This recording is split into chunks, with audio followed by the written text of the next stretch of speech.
Hey, everybody.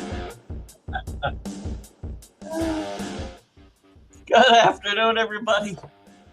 Where's my microphone? I'm all discombobulated here. I've had all kinds of work issues today. I apologize for starting this show going so badly.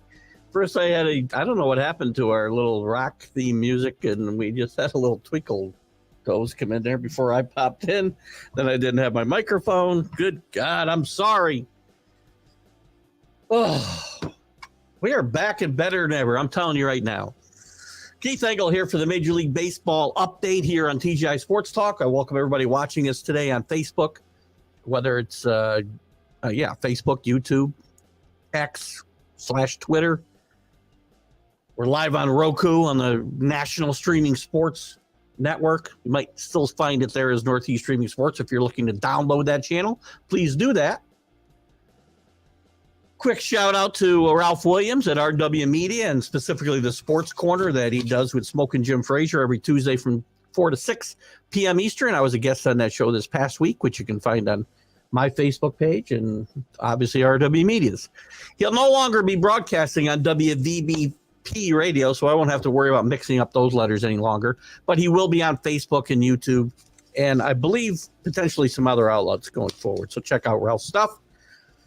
And I want to give special thanks, and I'll mention this a couple times probably, to my guest this morning, Billy Martin Jr. What a great conversation we had. We went an hour and a half. Easy peasy. You know, we had a great conversation.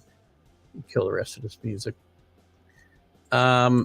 Usually these interviews are an hour. Lately, been going an hour and 15, hour and a half. I'm okay going long. I mean, it might get cut off on Roku or whatnot, but Jesus, man, we had a great, Billy and I I like to get into a conversation, not do interviews, question, answer. We had a conversation basically, and I like that. We had a lot of fun with Billy. I expect the views to go off the charts, by the way. I don't know what's going on. I made a few tweaks to some of the way I share my shows. So live views have been very good, very, very good. We get done and we've got, 70, 80 views, which is really good, up close to 100 in some cases. But the after show views, guys, for my shows in the last week, like 25,000 views. Tremendous. Part of it's through you guys sharing it. I know the new podcast groups I joined have probably had a lot to do with that, but you guys who are here every day, word of mouth, it makes a big difference. And I have to tell you, I'm not talking about Joe Rogan numbers, but I'm just a little guy doing this for fun in Half Moon, New York, man. 25,000 views, 5,000 for Brian Holloway last week, 10,000, 11,000 probably if I look today for Tim Worley from a few weeks ago. Tremendous support, guys. I appreciate everything that you guys do. You gals as well. So thank you so much. So again, we had Billy Martin Jr. this morning. We got into his, his life with his dad, his dad's life. And we got into some of the conceptions and the misconceptions of Billy Martin. And, he's a bit of an enigma. Great manager. Should be in the Hall of Fame. Billy had a great comment. It's the Hall of Fame. Who's more famous? You think about major league managers and ask the average baseball fan, and I'd be shocked if he wasn't one of the first two guys, at least one of the first five guys you mentioned. There's only 23 managers in the Hall of Fame, guys. Billy Martin deserves to be there, especially when you compare him with some of the guys that are there. Anyway, we'll get into that. We'll look at the standings. The Yankees are hot again. I'm still concerned, but they're hot. Orioles staying pace. The Astros have finally won some games. I think a 5-game winning streak. The Rockies with 7 in a row. Every team I want to write off, they go on winning streaks. Maybe I should belittle every team. And everybody can't win. They've run off 7 in a row. The A's have become the A's again, losing 5 in a row. 2 of the last 8 of the last 10, I should say. Cardinals struggling. Reds still struggling. We'll get into that in some news. And I might have to wrap it up quick. We're going to be taking a little trip to Lake Placid this weekend. Wish we were going to leave early this afternoon, but my wife had a hello there, JB. JB, thanks for popping in today. I had a great time with Billy Jr. this morning, and I've tried a couple times to get him on, and we've had some miscommunication. One day we were all set to go, and he didn't make it. I think we had a mix up on the time zones or something. This was a couple years ago, but Billy was kind to come on after doing some celebrating for his dad's birthday last night. Happy heavenly birthday, Billy Martin. We had a lot of fun this morning. Listen, I was talking about views, 25,000 views the last week, guys. All of the interview shows have gone over 5,000 now. All of the interview shows have been over 5,000. In my tiny little world here, that's fantastic. And Tim Worley a few weeks ago, as I said, up over 11,000 now. So I'm excited. Baseball. What's going on? We'll go through this. We'll go through this. Oh, I started to say we're going away. I was gonna postpone this show, and I'll mention another time. There will not be a Sunday Stream of Conscience this Sunday because I will be away in Lake Placid, traveling home that afternoon. If you don't know Lake Placid, it's about 2 hours north of us here, near Half Moon, Saratoga, New York, and that's where the Winter Olympics were staged in 1932, 1960, and 1980. Some historic stuff happened there. The Miracle on Ice happened there. By the way, that'll never happen again. There'll never be an Olympics in a place like Lake Placid, New York, where you're riding, from the nearest metropolitan city 6 hours in the middle of nowhere. It's a beautiful locale, but it'll never happen again. Olympics are too big, too much money. Anyway, what's the news? The big news.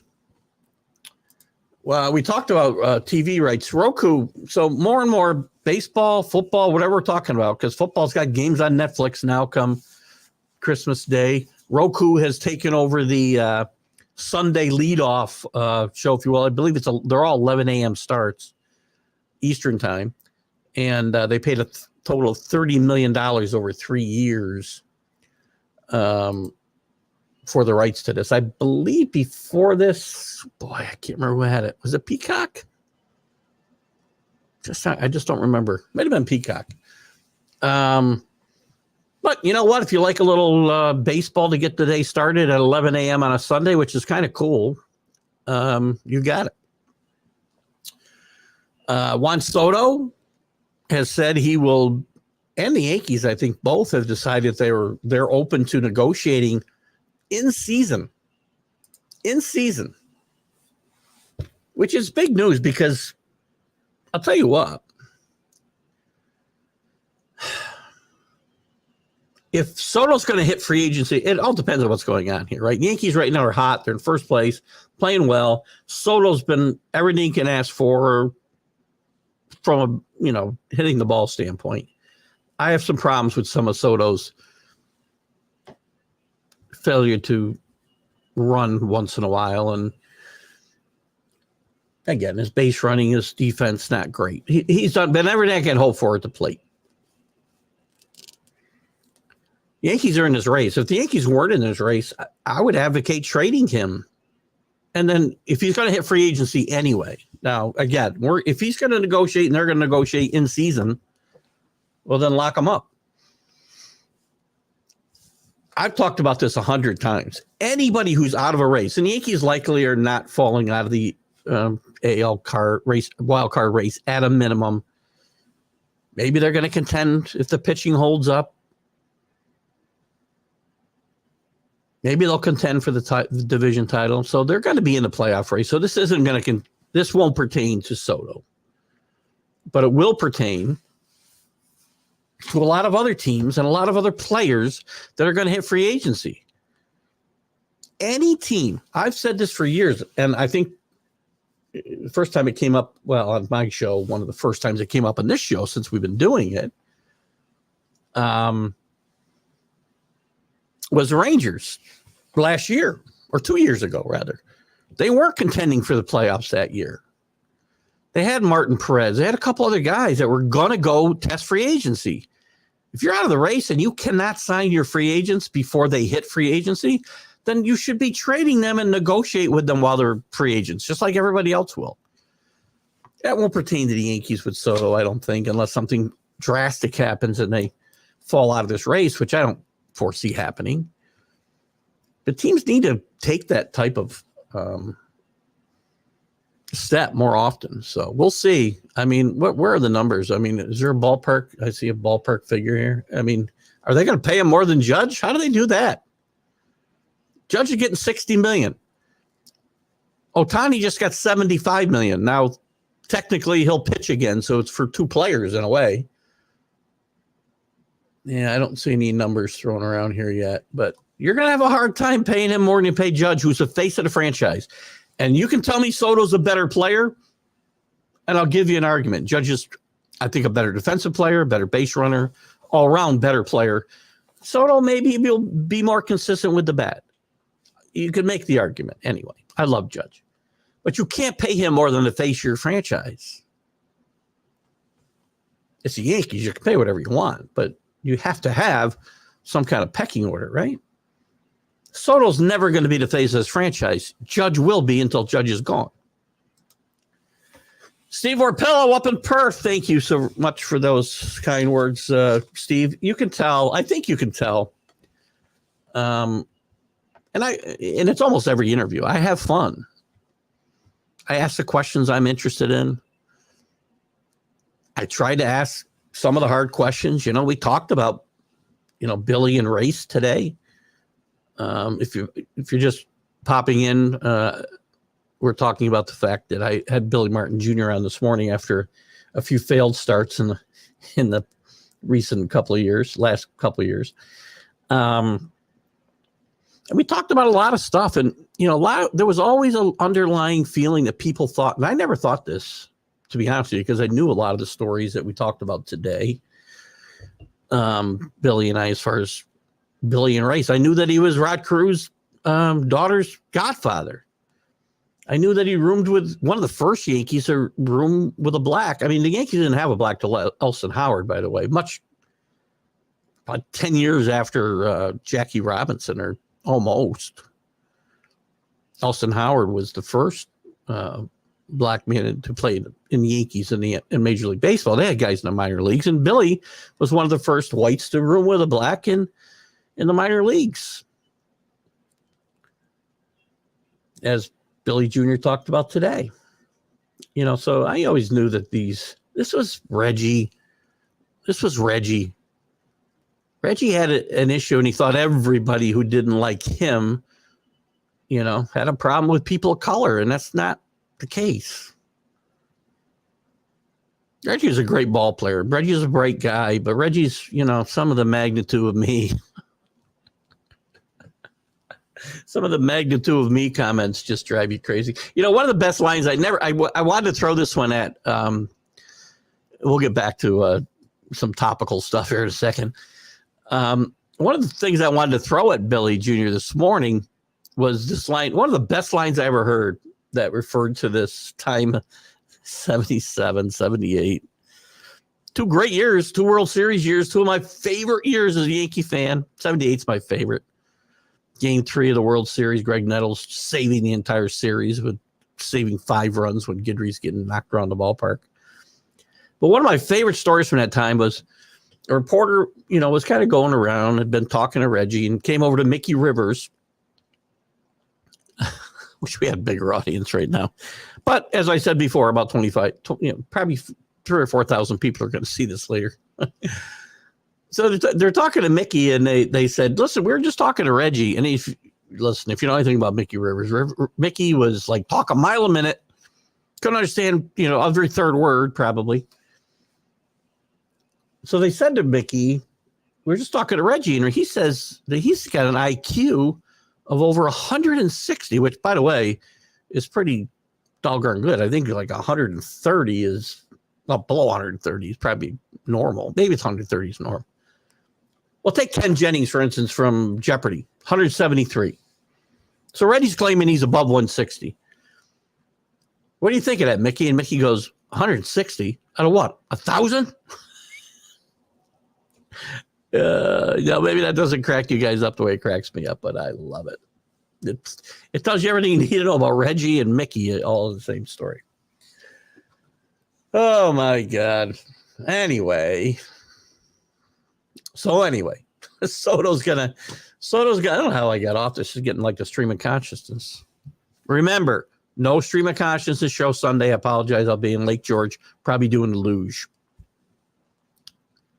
No. And also no college football huddle next week as I've got work obligations. I'll put a post up at some point on the site to remind everybody. Some other news around baseball. Nelson Cruz, who just retired recently, has been named by MLB as a special advisor for baseball operations. A lot of his job will be serving as a liaison between MLB and players in the Latin American nations, including his own native Dominican Republic. Sorry, my voice is going here. You get a little sip of water. I think Nelson Cruz will be a great ambassador for baseball in the Latin American countries. He's always been, working with the young people in his country. He's won the Roberto Clemente Award, which is no better humanitarian award in sports, in my mind, than the Roberto Clemente Award. So that's good to see. That's an interesting story in itself. Nico Horner for the Cubs is still out day to day. Missed his fourth straight game here recently with a hamstring injury. Dodgers will have their first Ohtani bobblehead giveaway, and it's causing a stir. I'm not sure why. I think it's because people aren't used to rushing into, because it's the first few guys, right? Or first few guys. First 15,000, first 30,000, whatever, get them. So people who don't rush to Dodger games usually, because one thing you need to know about the Dodgers fans, no matter how good the Dodgers are, fans get there late and they leave early. And it causes a traffic jam because they're not used to that many people hitting the ballpark at the same time. Only the first 40,000 were going to receive a bobblehead. And they attracted a sellout crowd of 53,527, largest this season, and the most in Dodger Stadium since 2019. Ohtani's having a great effect there. He's played really good baseball. He's stealing bases. What's up with that? Rick, good afternoon, Rick Sherlock. Good to have you with us. I'll be in Lake Placid. I'm thinking about the luge. Stair luge. I can remember some stair luge episodes. No, we're going to take a ride to Lake George here for the weekend. As soon as I'm done with the show, actually, we're going to buzz out the door. My wife should be back. She's out doing an errand for my son-in-law, and we'll probably head out as soon as she gets back. So if I end the show abruptly, you'll know where I went. Keep in mind, Rick, if you weren't here, no Sunday Stream of Consciousness Sunday. I apologize. I'm probably not going to rush home. I was going to do it from the hotel room for at least an hour, but I don't want to do it. I love that show, but I don't want to half-ass it either. So you won't see me on Mac and Jack in the morning, and you will not see me on the Stream of Consciousness. Dodgers pitcher Emmett Sheehan has surgery to repair his UCL. Good thing the Dodgers are loaded with pitchers. I mean, they're right now. They're riding a 22-game streak of allowing 4 or fewer runs, and their rotation right now today is Glasnow, Yamamoto, who's pitched really well since he got bombed his first game. Walker Buehler, who I think might be the most talented guy on his staff when healthy. James Paxton, who I'm not in love with. Billy Martin Jr. had a great story about James Paxton this morning. Gavin Stone are right now the 5 guys. Bobby Miller's been out. Clayton Kershaw is still not back, and now they lose another. The red hot Astros, as I mentioned, I talked about the Astros. Now, it's getting late early, as Yogi would say. They got up to a 15-25 start. They've now won 5 in a row. The record is now, they got 14. They've won 5 in a row. They're 19-25. They have gotten to within 5 games of first place because nobody's running away and hiding here. Mariners and Rangers have been flip-flopping, and the Mariners are now up by 1.5 games over Texas. The A's have become the A's and lost 5 in a row again. Well done.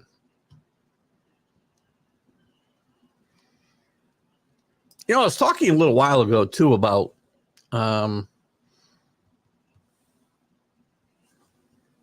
teams that are out of it that ought to move on and be sellers, and guys that are going to be free agents that you cannot sign before they hit free agency, you should move. I was looking at this article in the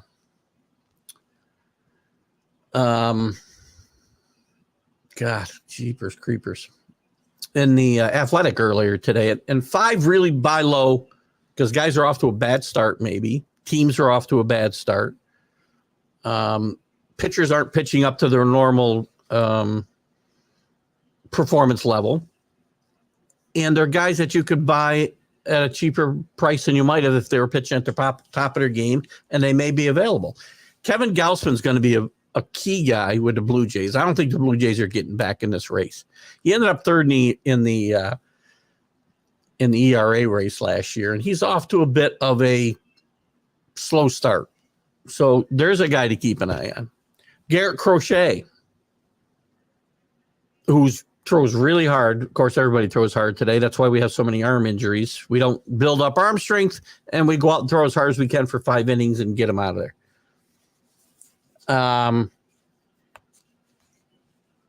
But the White Sox have a lot of holes. They've played better recently.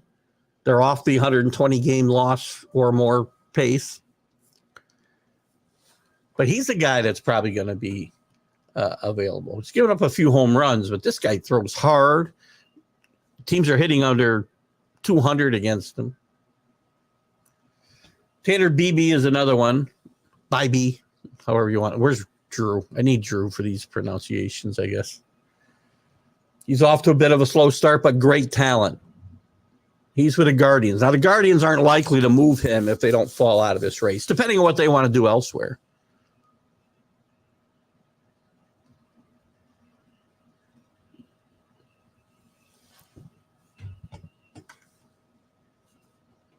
And Patrick Sandoval's another guy with the Angels, by the way.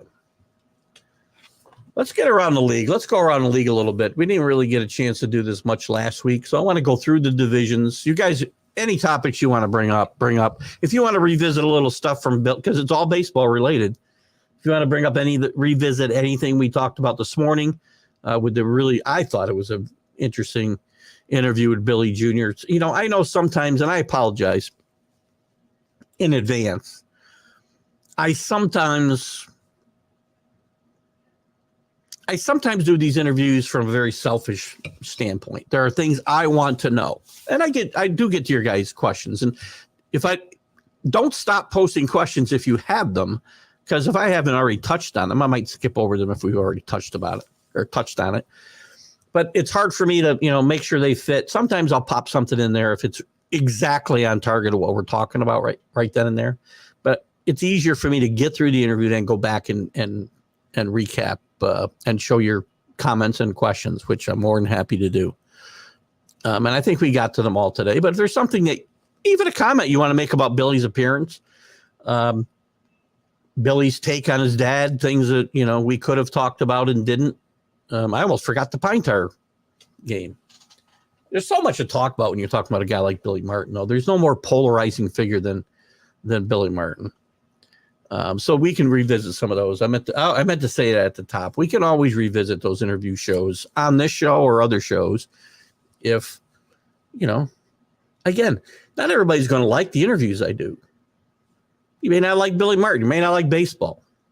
I talked with a new follower the other day, and we may do a NASCAR interview. You may not be into NASCAR. I'm not the biggest NASCAR fan in the world, but I like to learn about it. And believe me, this audience will increase with NASCAR because there are people that like it a lot. I don't begrudge them. We do have some good ones coming up recently. And Rick, I've been in touch now, just so you know, from a Viking standpoint. I haven't heard back from Sammy White. Ted Brown is another guy I reached out to. Paul Krause. I feel like there's one more. I think Ted Brown was the guy I couldn't think of the other day. So we're making those efforts. I want to please you guys too. It's not just about me. I know I said something to, and again, I don't know if Chris is with us. I'll put that up in a second, JB. I have broken out of sports too, just so you know. Let me finish up with Rick, and I'll put your comment up. So I have reached out to a few Viking guys, and I haven't got any response back. But don't believe me, or don't believe me. Believe me, I will not give up. Just give you a couple updates of who's coming up here in the next few weeks. Kevin Mensch, hopefully, who I really need to call to verify. He should be in next Friday. And by the way, Billy texted me after the interview to say I should have talked a little about Kevin Mensch. He just played in a golf tournament with him last weekend. And they're living very close together down there in the Texas area. And then we'll have Harvey Williams, former LSU and standout at LSU, and a pretty good running back at Kansas City. Had his best season, I believe, in Oakland or Los Angeles with the Raiders. We got Randy Lurch coming up. Tremendous prospect in the 70s with the Phillies. A lot of things derailed Randy's career, which he was very upfront about in a book he wrote, which we'll certainly talk about as well. I don't have it in front of me, but we'll promote it here closer to his show. And Paul Rosen, that'll be on the 7th of June. On the 14th will be Paul Rosen, para-athlete, mostly hockey. So we'll get into that. Well, and then we'll start lining some more people up as well. JB says here, breakout of sports, Ted Nugent. I don't know if I can get these guys. Keep in mind, I'm not freaking Joe Rogan. There, for me to get Ted Nugent, I would love to interview Ted Nugent. We do dive off of sports sometimes in the streams of consciousness because we're talking about politics, which I don't want to go too deep into. I can, believe me, I can. I don't want to. Just because it's so hard to part friends lately. I can argue with anybody, debate with anybody. Argue is probably the wrong word. We shouldn't argue. We should debate. And still part friends. Happens here all the time. Kenny and I were just talking about it the other day. We played some golf and talked about it. We talk about movies. We talk about pop culture. We talk about everything on the stream of consciousness. I've also done some interviews of non-sports figures. The one that comes to mind, and JB, you're old enough, I have found out, that you should remember this comedian. All of a sudden, his name has escaped me. Geez, come on. Keith. Oh, it was a great interview. He's in his 80s now. He appeared on all the talk shows. He opened for Sinatra for isn't that awful? My mind is ridiculously bad. I love this guy. Oh my God. We had a great interview. We talked about politics. Tom Dressen. Jesus. Good God. Oh, mind is a terrible thing to waste. Tom Dressen. So we've gone outside before. David Lee Roth, I don't know if I guess I've seen him. I don't know if I got a lot of interest in David Lee Roth, but we had a great interview. Go back, JB, and I know it was before you started following the show, but if you remember Tom Dressen, he was great in his interview. He's in his 80s. He's out touring with a one-man show right now. And big Cubs fan, big baseball fan. We talked about that. We talked about some of the fundraising he's done around Chicago. We talked about Sinatra. We talked about everything. We talked about him and Tim Reed being the first black and white combination comedy duo. So we've done some of those things for sure. And if you haven't checked it out, go back in the archives on either YouTube or Facebook. And if you remember Tom Dressen and you liked him, JB, you'll like this interview. It was a lot of fun. What's JB got up? Oh man, I watched this. I've watched this one I've watched a bunch of times, man. I'll tell you. And I don't know if it's yours I'm watching or not. I guess I got to go when I'm looking for these now. I got to do you a solid, JB, and look for you and what you've posted before, because I've watched every All-Star game, beginning to end, from 1958 through 19. You know, I stopped in the let's say 90. But I watch them all. I love watching the pregame introductions from the games from the 60s and the 70s. They're just tremendous. This game, all these guys went yard. Every one of these guys made the Hall of Fame. I think there was and JB, you can correct me. I want to say there was five. I think there was like 10 or 11 Hall of Famers in this game alone. Danny Fuller. Good afternoon out there in sunny LA. I'll be traveling to sunny Lake Placid myself. It is supposed to be a nice weekend up north. Not terribly warm, but we'll have a nice weekend. So, Danny, we're having a debate about whether when I'm in Lake Placid, and if you don't remember Lake Placid, it is the site of the 1932, 1960, 1980 Olympics, Winter Olympics, and including the Miracle on Ice in 1980. But we're debating whether I should go down the luge, the bobsled run, or the ski jump. I don't think they'll allow me to do any of those things. But if you could see Keith do one thing, what would it be? JB says Aaron should be in the. Who's taking him out of it though? JB. I would say Henry Aaron. And again, a lot of times we say. I guess I get where you're coming from, because I don't eliminate him from these conversations, but people do. Who's the best all-around player you ever saw? Willie Mays. Well, I agree with that. I would say Henry Aaron is in that conversation. He didn't steal bases like Mays did in the early to mid part of his career. I mean, Willie stopped stealing too, but he did steal some bases. Willie was more exciting than Aaron. Nobody was more consistent than Henry Aaron. He hit 750, 6 home runs? What's the number? 756, right? He never had 50 home runs in a season. He had more than 45 like twice. Maybe once. 47, I know he had one year. Most consistent guy of all the great players we talk about. And I'm not going to talk about Bonds in this conversation because his later consistency early in his career, Hall of Famer before the steroids, without a doubt. But the long-term consistency you've got to attribute in some shape to steroids. Let me check out Henry Aaron. I'll bet you Henry Aaron I would say he is the most consistent ball player of all time.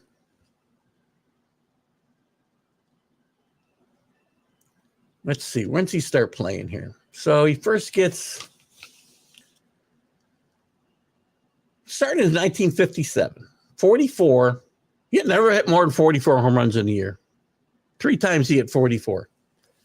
But from 57 to 73, 3. He hits below 30 home runs just once, and it was 24. He drives at 100 runs every year from 1955 to 1971, except for 4 seasons. Even late in his career at 38. This is no steroids, guys. Maybe there's greenies.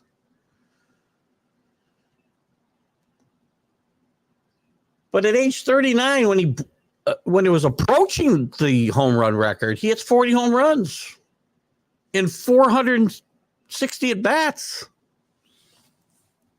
Then he starts to tail off at 40. He goes, he only has 382 at bats and 74 with a brace, but still hit 20 homers, 69 RBIs. Gets traded to the American League to finish up his career where he started it in Milwaukee. And doesn't play great.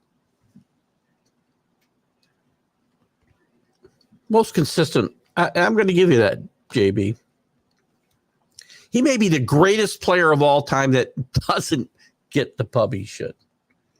I mean, I'm still a big Babe Ruth guy because without Babe Ruth, all these other guys can forget about it. There is no baseball without Babe Ruth. There's no baseball. The Black Sox scandal nearly wrecked baseball and some other things that were going on as well.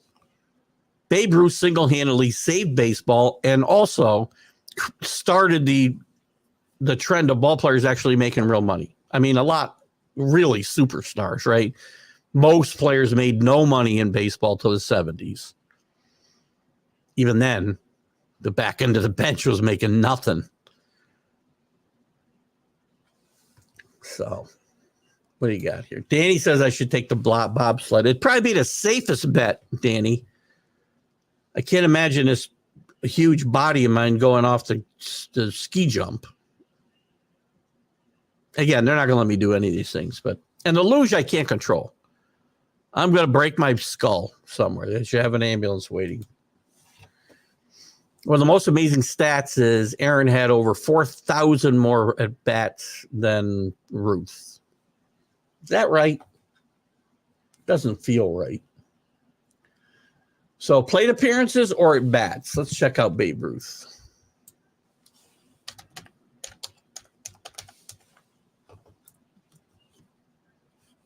Now, the Babe, remember, was hitting 50 home runs every year, too. And the Babe, you're probably right, because the Babe didn't hit full time, until whatever age. Let's take a quick look at the baseball reference for Mr. Babe Ruth. Well, you're right. 10,000 plate appearances to, well, that's not right. So here's the plate appearances for Aaron. 10,600, we'll say. An 8,300 at bat. So you take away the hits, hit by pitch and base on balls. And the Babe, almost identical. 10,000. Wait a minute. Maybe I got these backwards. Hold on. I think that's the Babe. I think I somehow got rid of Henry Aaron.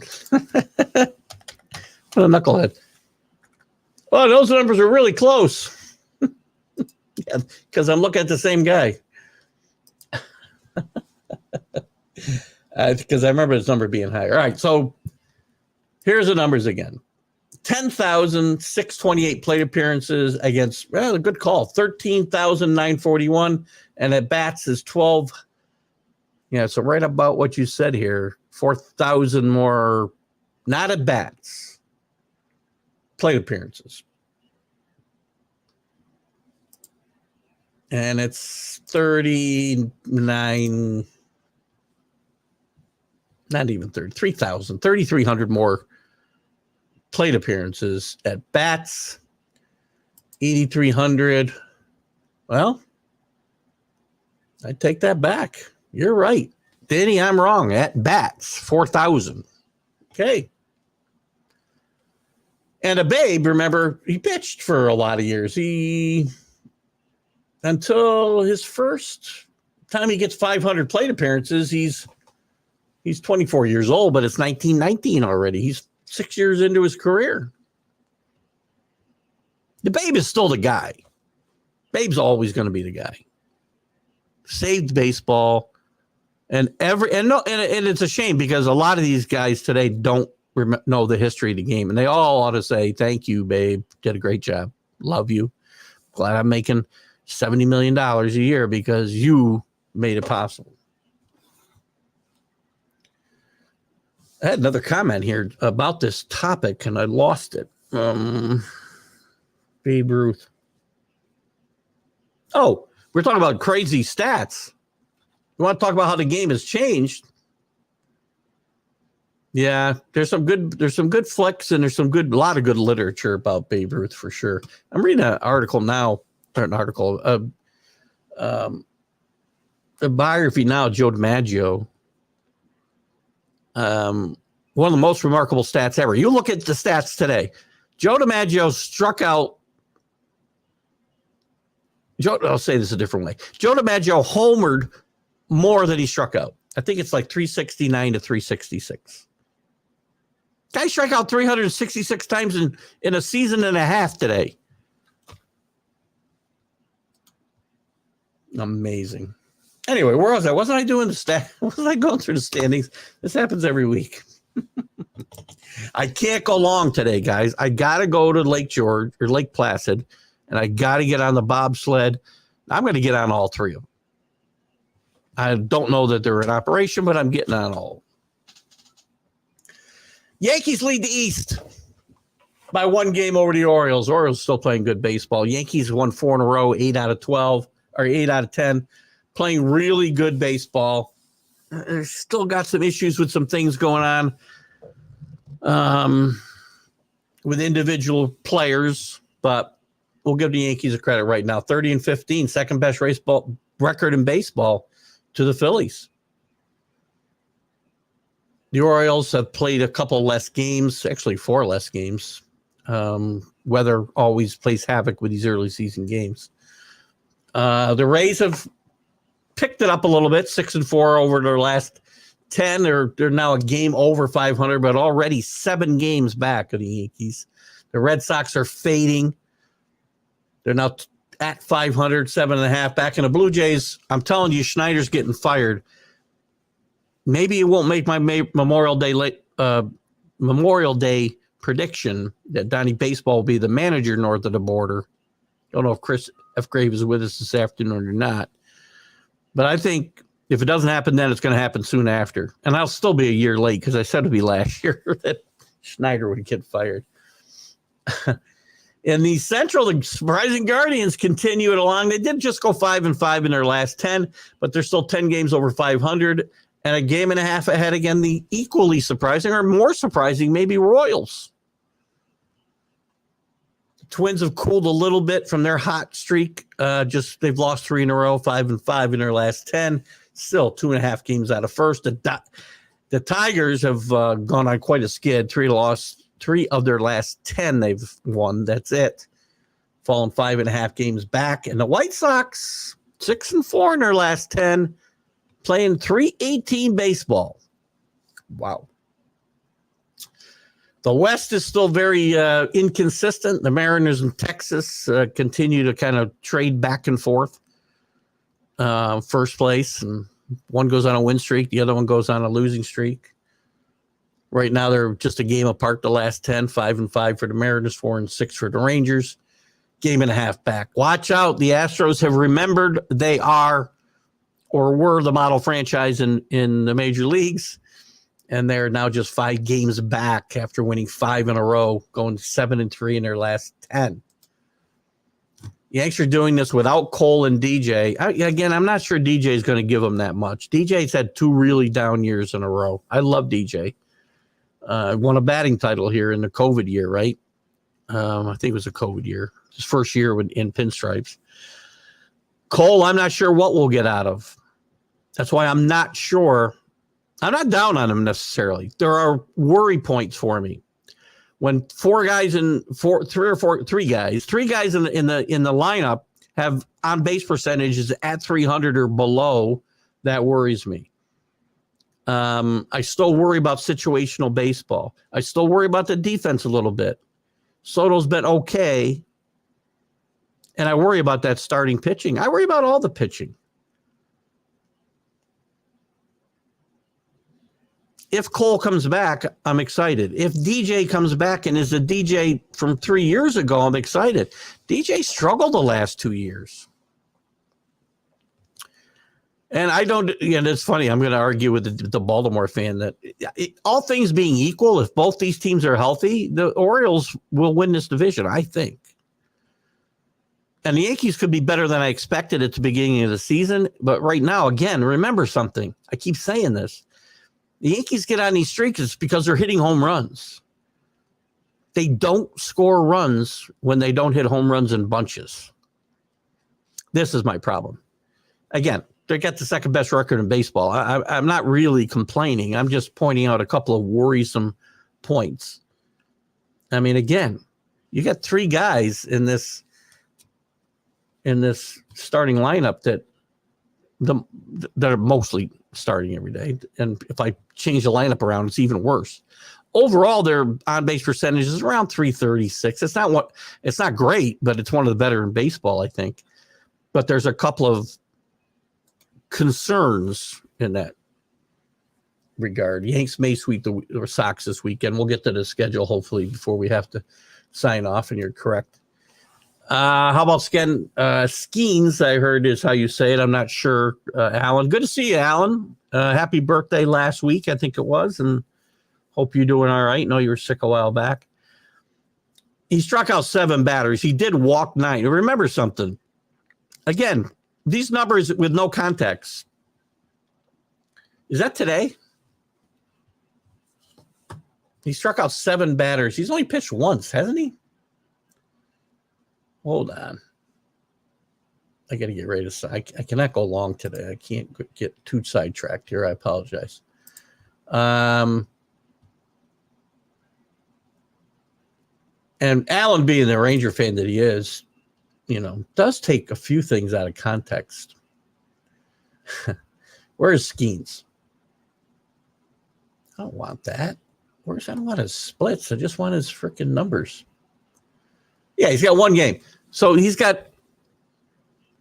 doesn't have 9 Ks. He's got 7 Ks. 7 strikeouts in 4 innings. Now, he threw 84 pitches in those 4 innings. His control was not good. Now, he's one of the best prospects in baseball. This debut was not nearly who's the kid for the Brewers who debuted? He's had 2 starts. He's won them both. I don't know if he's allowed a run. He didn't allow a run in his first game. But Gallows? What the hell's his name? I'll find it. Got me off track again, man. So unless Skeens could be pitching right now, and I'm not picking up on it, by the way, Alan, just to be clear. But just a little bit of context. 84 pitches. He threw a lot of balls. And he gave up some runs. So where is this guy? Well, Gasser. Right. 2 starts. 0.82 ERA. He's got 6 strikeouts and 1 walk in 11 innings. That is an impressive debut. Below 1 whip. So while Skeens is definitely going to be a great pitcher, I've said this all along. Again, that's not the most sparkling debut I've ever seen in my life. It's amazing how the Yankees have the Twins number year in, year out, pretty much. And we get to the playoffs and play them. It's even worse than the regular season, Rick. If you're going to do a 3-tell, if you're going to do a whole 3-tell, Mrs. Engle take out extra life insurance. With my luck, I wouldn't get killed, Danny. I would just be, badly injured, eating through a straw for the rest of my life. Orioles are the same home run team and poor closer. Yeah, again, that's a problem. And I don't think Kimbrel's going to be the guy. I still think Cano might step into that role at some point. But anyway, Robert Wardell. believe Robert's up there in the great Northwest. Mariners are going to surprise Baltimore and Yankees these next few games.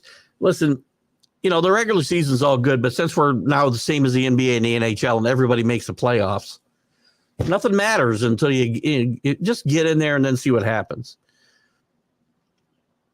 Mariners have a good team. Mariners, I like to make the playoffs, and I like them potentially even to win that division. I love their pitching staff. And I think I saw you comment maybe on the Mac and Jack show, Robert, that they have a great pitching staff, or one of the greatest pitching staffs of all time. It's a little bit of hyperbole.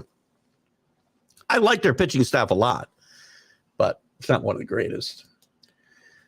He's only had one start now. Oh, he's pitching today? All right, let's see what he's doing today. That's what I figured. I must be missing something you're talking about here. Let's take a quick look, shall we?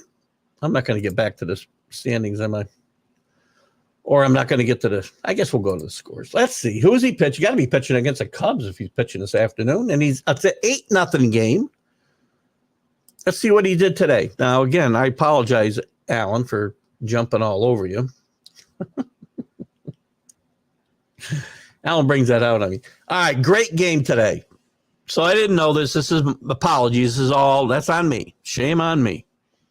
So his debut was less than stellar. He did have 7 strikeouts in 4 innings. He's got 10 strikeouts today through 5. I think that's what Alan was getting at, and I apologize. One base on ball. Still thrown 81 pitches, which is not great through 5 innings.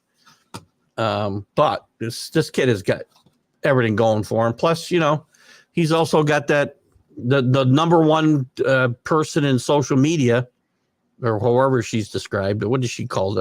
Is she an influencer? Olivia Dunn? Not even sure. Gymnast from LSU. I think it's his girlfriend. They're not married, are they? I see it now. And by the way, he's still in this game, still pitching. So my bad, Alan. I give you my utmost apologies. I was a bit abrupt with you. Robert Wardell says it's a Pittsburgh player. Don't worry. Mark Mancini will be saying that he's going to be the next Sandy Koufax, and he's better than any Dodger that ever pitched any day now. I think, though, it's early. See how he adapts his batters, adjust to him. No, it's always true. The second time around the league is always very telling for these pitchers. So, but however you want to parse it, it is a great. The debut wasn't good. This makes his longer entry ramp into the league look much more impressive. Real quick, we'll go through the standings, and I want to get through the just look at the schedule for this weekend. We talked about that. So the Phillies still hot. They got the best record in baseball, and they've got a 2.5 game lead over the Braves. Washington surprisingly ahead of the Mets. The Mets have not played well. 3 games under 500, although they did beat the Phillies last night. The Brewers continue to surprise in the Central. The Cubs playing okay at 5 over. The Pirates are becoming the Pirates again. They've all fallen to 5 under. The Reds disappointing still. Three of their last 10 they've only won. Cardinals, probably the team I misread the worst this season.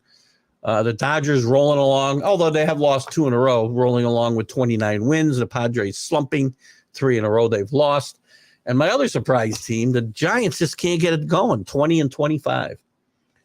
If you guys have a few other comments, you can put them up. We'll get to as many as we can, but I do have to get off on time today. The matchups this weekend, and we'll give you today's pitchers. The Pirates are at the Cubs. We talked about Skeens pitching against Hendricks. Hendricks is out of that game. Washington will go to Philadelphia. It's Jake Irvin against Zach Wheeler to kick it off. The White Sox suddenly playing much better baseball. Not great. That's just not a good team. But they've been 4 games over 500 in their last 20 or so. They'll play the Yankees this weekend. Clevenger against Cortez tonight. Roberts Mariners will go to Baltimore. Interesting. Bryce Miller, who I like a lot, against John Means, who I also like a lot. Tampa Bay at Toronto. Alexander at Bassett. The Twins at the team formerly known as the Indians. Richardson and McKenzie. The Mets at the Marlins. Got to pay to make me go watch that game. Scott against Luzardo, who I like. I do like the pitcher there. The Padres at the Braves. Max Waldron against Max Fried. Max Fried threw 7 no-hit innings last Saturday, and, of course, they took him out of the game. All you need to know about baseball today. Watch the Billy Martin Jr. interview this morning, and we hammer on all this stuff near the end of the interview. The A's at the surprising Royals. Spence against Reagans. The Angels at the Rangers. Good luck, Andrew Haney. I know everybody loves Andrew Haney. Explain it to me if you're still with me, Alan. I don't get it. Brewers at Houston. The red-hot Houston Astros suddenly. Peralta against Brown. The Red Sox against the Cardinals. Bello against Gibson. Another one you might have to pay me to go see. The Tigers at the Diamondbacks. Skubal against Nelson. The Reds at the Dodgers. Montas against Paxton. What's Paxton? Teach your kid. If you have a baby, strap down his right arm and make him left-handed. I'm telling you. You don't have to be any good. Colorado against San Francisco. Fettner against Harrison. There's your matchups for the weekend. We got a couple minutes left to wrap this up. I haven't heard my wife return. As I said, we're on our way to Lake Placid, where Keith is going to do the luge, the ski jump, and the bobsled. Just kidding. Robert, the NL is such a weak league compared to the American League. The American League has been stomping NL teams. I'd have to look up the numbers there. I'm not going to doubt you for the moment, just looking at records, Robert, but, it's early. It's a big game tonight for the Blue Jays, who are 6 games below 500. Chris Bassett on the bump.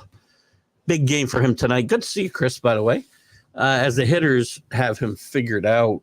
Listen, I just said Schneider, my Memorial Day prediction for Schneider being out and Donnie Baseball being in is coming close. So Blue Jays are in last place. Don't look like they're getting out of it anytime soon, unless the Red Sox catch them. Now, the problem with my prediction is I made it last year that he'd be out last Memorial Day. But it is a big game for Toronto for sure. A lot of great baseball being played. And listen, I got out Robert a little bit, but your Mariners are 4 games over, which is not great.